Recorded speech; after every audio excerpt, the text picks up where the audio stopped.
Hello everyone, good morning and welcome to ambitiousbaba.com.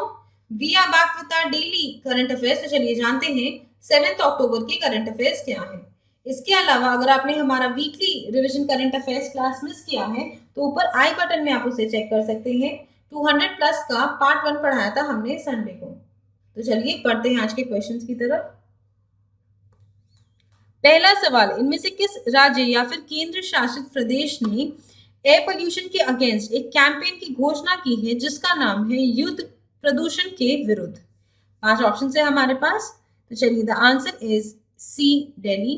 Delhi के मुख्यमंत्री ने हाल ही में एयर पोल्यूशन के खिलाफ एक कैंपेन की घोषणा की है जो कि है युद्ध प्रदूषण के विरुद्ध। तो चलिए जान लेते हैं डिटेल्स। जैसे कि हम सभी जानते हैं कि दिल्ली का जो एयर पोल्यूशन है वो काफी एक मैटर ऑफ कंसर्न है जो हर साल ही बढ़ते जा रहा है, क्योंकि वहाँ पे जो आसपास के राज्य हैं जैसे कि पंजाब और हरियाणा, वहाँ के किसान स्टबल को बर्न करते हैं और उसका सारा धुआं हमारे जो नेशनल कैपिटल रीजन है वहाँ पे आके एक्यूमुलेट हो जाता है। तो इससे काफ़ी ज़्यादा प्रॉब्लम होता है बिकॉज वहाँ पे काफ़ी ज़्यादा स्मॉग की प्रॉब्लम रहती है। तो इसी के लिए ये अभियान शुरू किया गया है। तो चलिए जानते हैं डिटेल्स। तो जैसा कि विंटर सीजन आ रहा है और फिर से ये जो स्टबल बर्निंग की प्रॉब्लम है ये शुरू हो जाएगी, तो इससे लड़ने के लिए दिल्ली के चीफ मिनिस्टर अरविंद केजरीवाल ने लॉन्च किया है ये कैंपेन जिसका नाम है युद्ध प्रदूषण के विरुद्ध, और ये उन्होंने अनाउंस किया है 5 अक्टूबर को। इसी अभियान का हिस्सा है कि पूसा एग्रीकल्चर इंस्टीट्यूट ने एक टेक्नोलॉजी डेवलप की है जिससे स्टबल बर्निंग की जो प्रॉब्लम है उसे निजात पाया जाएगा। तो इसके लिए उन्होंने एक बायो डिकम्पोजर बनाया है जो कि अगर स्टबल के क्रॉप्स पे छिड़का जाएगा तो वो इमीडिएटली डिकम्पोज हो जाएंगे और इसके साथ साथ वो मैन्योर में कन्वर्ट हो जाएंगे।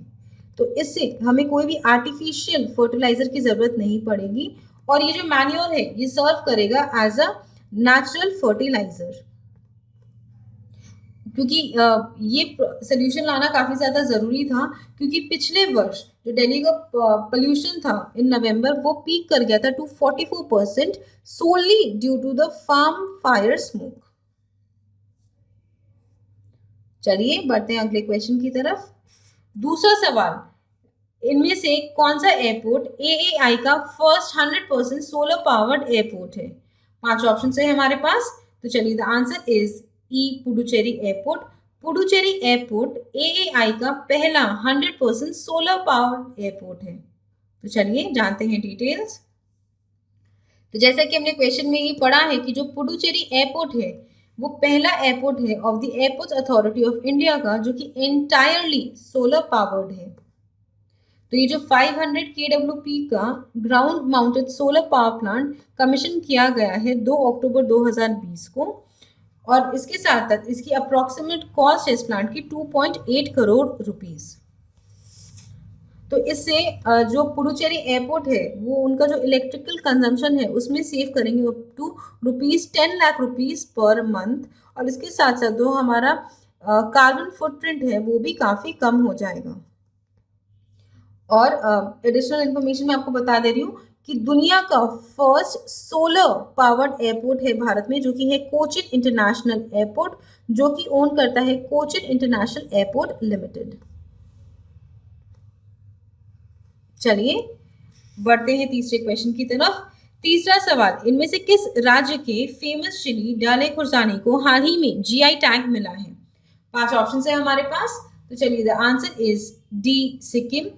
सिक्किम के फेमस चिली डाले खुर्सानी को हाल ही में जीआई टैग मिला है, और इसके अलावा Sikkim supreme is the largest manufacturer of डाले खुर्सानी। चलिए जानते हैं डिटेल्स। तो जो रेड चेरी पेपर चिली है सिक्किम की, जिसे लोकली डाले खुर्सानी के नाम से भी जाना जाता है, उसे हाल ही में जियोग्राफिकल इंडिकेशन टैग मिला है by the union department of industry promotion and internal trade.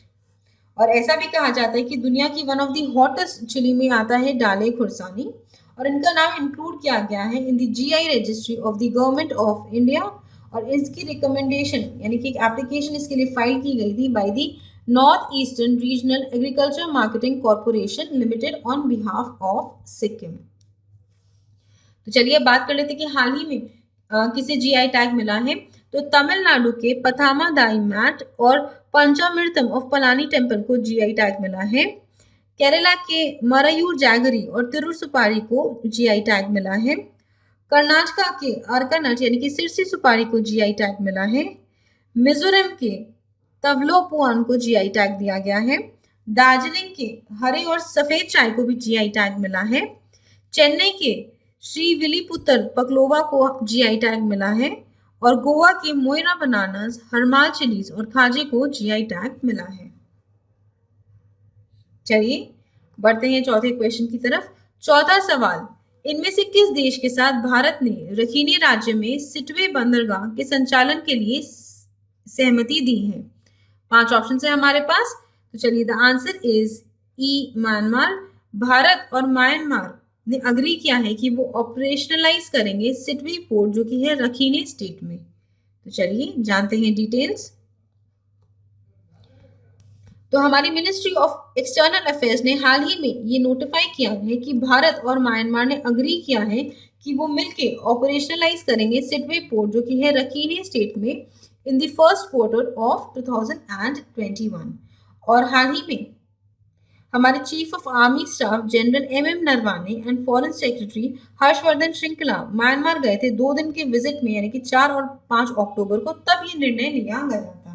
तो जो दोनों देश हैं यानी कि भारत और म्यांमार, उन्होंने अग्री किया है कि वो मजबूत करेंगे आपसी relations in connectivity projects, capacity building and power and energy partnership. और इसके साथ साथ उन्होंने हमारी जो इकोनॉमिक एंड ट्रेड टाइज है उसको भी और ज्यादा गहरे करने का निर्णय लिया है। तो चलिए अब बात कर लेते हैं म्यांमार के बारे में कुछ। म्यांमार का कैपिटल है नेपिट्रवा, उनके प्रेसिडेंट का नाम है विन मिंट और वहां की करेंसी है बर्मीज क्यांत। चलिए बढ़ते हैं 5वें क्वेश्चन की तरफ। 5वां सवाल, इनमें से किसे हाल ही में भारत सरकार द्वारा मॉनेटरी पॉलिसी कमेटी के सदस्य के रूप में नियुक्त किया गया है? 5 ऑप्शन है हमारे पास। तो चलिए the answer is D, all of the above. हाल ही में हमारी भारतीय सरकार ने 3 लोगों को अपॉइंट किया है in the monetary policy committee और उनके नाम है जयंत आर वर्मा, शशांक भिड़े एंड अशीमा गोयल। तो चलिए बात कर लेते हैं मॉनेटरी पॉलिसी कमेटी के बारे में। तो ये जो कमेटी है इसमें 6 मेंबर्स होते हैं। 3 मेंबर्स आरबीआई से होते हैं और बाकी के जो 3 मेंबर हैं उन्हें अपॉइंट किया जाता है भारत सरकार द्वारा और ये लोग अपॉइंट किए जाते हैं for a period of 4 years और इनका जो रीअपॉइंटमेंट है वो पॉसिबल नहीं है, यानी कि उसके लिए वो एलिजिबल नहीं है। और इस कमेटी के अध्यक्ष है आरबीआई के गवर्नर। तो चलिए जानते हैं डिटेल्स।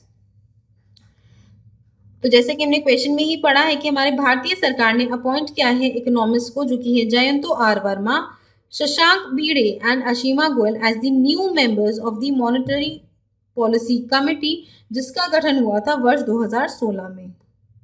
और इनके अपॉइंटमेंट्स हुए हैं after a decision by the ACC, जिनके अध्यक्ष है हमारे प्राइम मिनिस्टर नरेंद्र मोदी।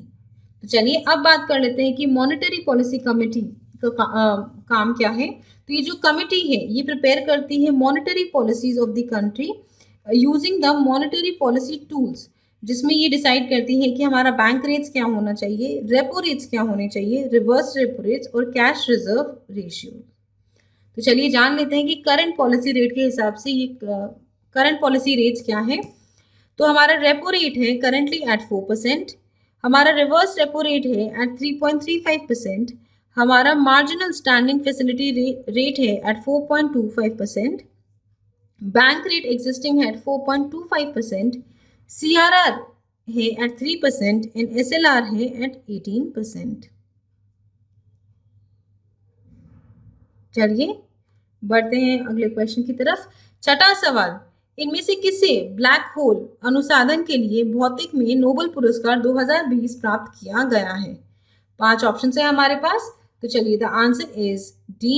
3 लोगों को नोबेल प्राइज 2020 दिया गया है in physics for black hole research, जो कि है Andrea Ghez, Reinhard Genzel and Roger Penrose. तो चलिए जानते हैं डिटेल्स। तो 2020 का जो नोबेल प्राइज इन फिजिक्स है वो जॉइंटली अवार्ड दिया गया है to Roger Penrose, Reinhard Genzel and Andrea गेजा।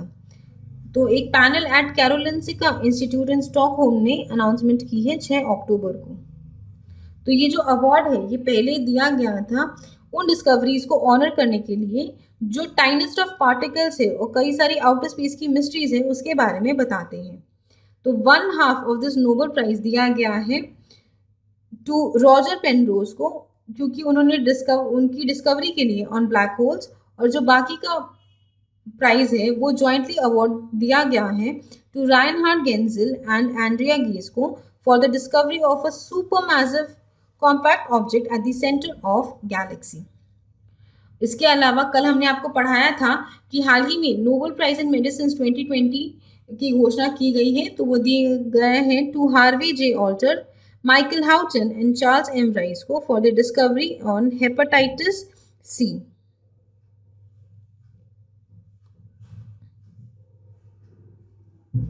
चलिए बढ़ते हैं 7वें क्वेश्चन की तरफ। 7वां सवाल, उस व्यक्ति का नाम बताइए जिसे हाल ही में Indo American chamber of commerce ने लाइफ टाइम अचीवमेंट अवार्ड दिया है। 5 ऑप्शन है हमारे पास। तो चलिए the answer is B, Ratan Tata. रतन टाटा को दिया गया है life time achievement award by the Indo American chamber of commerce. चलिए जानते हैं डिटेल्स।